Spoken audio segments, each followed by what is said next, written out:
പാലക്കാട് ജില്ലയിൽ ഏകജാലകത്തിലൂടെ higher secondary സീറ്റിന് വേണ്ടി അപ്ലൈ ചെയ്ത വിദ്യാർത്ഥികളുടെ എണ്ണം എന്ന് പറയുന്നത് 45,974 വിദ്യാർത്ഥികളുടെ എണ്ണമാണ്.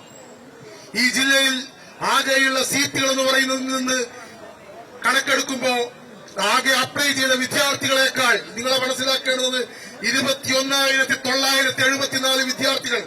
ഇവിടെ 45,000-ലധികം സീറ്റുകൾ 10ാം ക്ലാസ് പരീക്ഷ പൂർത്തീകരിച്ച വിദ്യാർത്ഥികൾ ഹയർ സെക്കൻഡറി സീറ്റിന് വേണ്ടി പാലക്കാട് ജില്ലയിൽ അപ്ലൈ ചെയ്തതിൽ നിന്ന് 21,974 വിദ്യാർത്ഥികൾക്ക് തുടർ പഠനത്തിന്റെ അവസരങ്ങൾ ഈ പാലക്കാട് ജില്ലയിലില്ല. ഇവിടെ സർക്കാരുകൾ പറയാനുള്ളത് VHSC, പോളിടെക്നിക്, ITIകളുടെ കണക്കെല്ലാം എടുത്താലും 4,800 സീറ്റാ ഈ പാലക്കാട് ജില്ലയിൽ VHSC, പോളിടെക്നിക്, ITI എല്ലാം ഉള്ളത്. അങ്ങനെയുള്ള കണക്കെടുക്കുമ്പോഴും ഈ പാലക്കാട് ജില്ലയിൽ മാത്രം 16,994 വിദ്യാർത്ഥികൾക്ക് 10ാം ക്ലാസ് പരീക്ഷ എഴുതി ഹയർ സെക്കൻഡറി തുടർ പഠനത്തിന് വേണ്ടി അപ്ലൈ ചെയ്ത, സിംഗിൾ വിൻഡോയിൽ അപ്ലൈ ചെയ്ത, HSS ക്യാപ്പിലൂടെ അപ്ലൈ ചെയ്ത 16,994 വിദ്യാർത്ഥികൾക്ക് തുടർന്ന് പഠിക്കാൻ അവസരം ഈ പാലക്കാട് ജില്ലയിലില്ല.